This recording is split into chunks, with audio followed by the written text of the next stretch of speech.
యావత్ హిందూ సమాజానికి పార్లమెంట్ ప్రతిపక్ష నేత కాంగ్రెస్ నాయకుడు రాహుల్ గాంధీ బహిరంగ క్షమాపణ చెప్పాలని పులివెందుల హిందూ జేఏసీ ఆధ్వర్యంలో మంగళవారం నిరసన కార్యక్రమం నిర్వహించడం జరిగింది.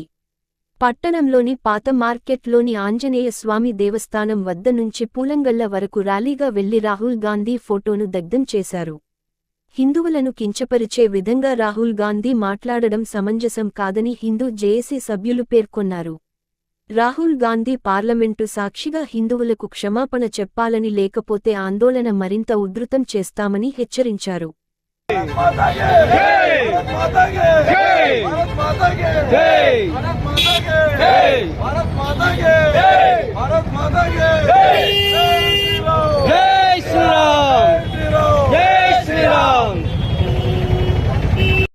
ముందు నుంచి కాంగ్రెస్ పుట్టినప్పటి నుంచి ఏదైతే భారతదేశానికి, భారతీయులకు, హిందువులకు వ్యతిరేకంగా పనిచేస్తుందో అదే భావజాలంతో ఇప్పటికీ పనిచేస్తుంది.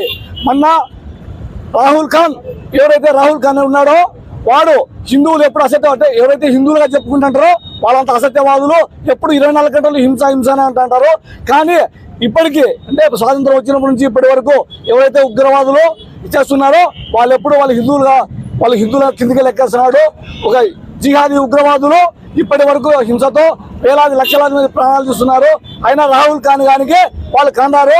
కేవలం ఎవరైతే హిందుత్వం మీద మాట్లాడతారో, హిందూ ధర్మం కోసం మాట్లాడతారో, భారతదేశం కోసం మాట్లాడతారో వాళ్ళని హింసావాదులుగా, తీవ్రవాదులుగా పరిగణిస్తారు. అటువంటి భావజాలం ఉన్నటువంటి కాంగ్రెస్, రాహుల్ ఖాన్ వీరి వారసులు ఎవరైతే ఉన్నారో వాళ్ళంతా అంతరించిపోవాలని మేము కోరుకుంటున్నాం. జై శ్రీరామ్, భారత్ మాతా కీ, భారత్ మాతా కీ.